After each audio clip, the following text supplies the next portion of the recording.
मेरे प्रिय बच्चे, कैसे हो तुम? मुझे प्रतीत होता है कि तुम मुझे पुकार रहे हो। मेरी बात याद रखना, मैं तुम्हारी भावनाओं को महसूस कर पा रहा हूँ। मुझे यह प्रतीत हो रहा है कि तुम किसी की बातों को दिल पर लेकर बैठ गए हो।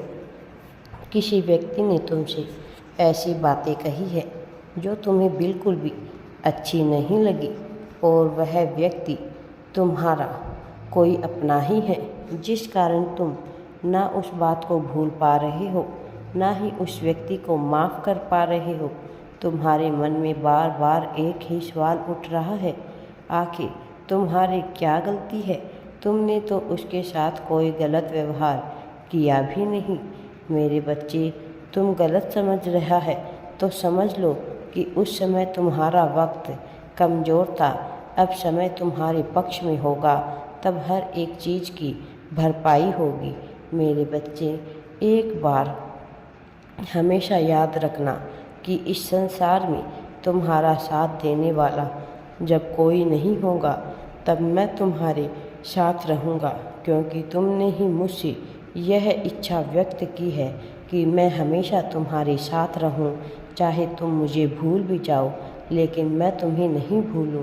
इसीलिए तो तुम्हारे साथ रहना मेरी जिम्मेदारी है। जब तुम अकेले पड़ जाओगे, तब तुम्हें कोई फ़र्क नहीं पड़ेगा कि कौन तुम्हें क्या कह रहा है। तुम सबसे बड़ी गलती यही करते हो कि तुम अपने जीवन को उसी तरह चलाते हो जैसे लोग तुम्हें कहते हैं।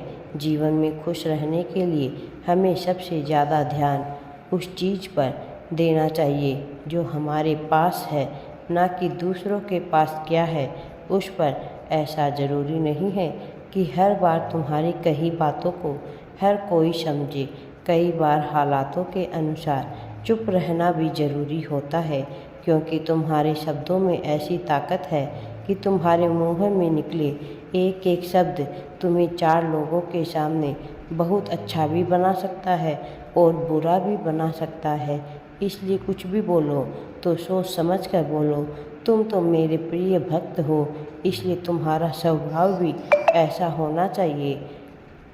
मेरा भक्त कुछ असाधारण, सबसे अलग हो हटकर कोई काम करता है, तब हर कोई अचंभित रह जाता है। मेरे प्रिय बच्चे, तुम्हें इसी प्रकार से अलग कार्य करना है और लोगों की बातों पर ध्यान न देकर स्वयं आगे बढ़ना है।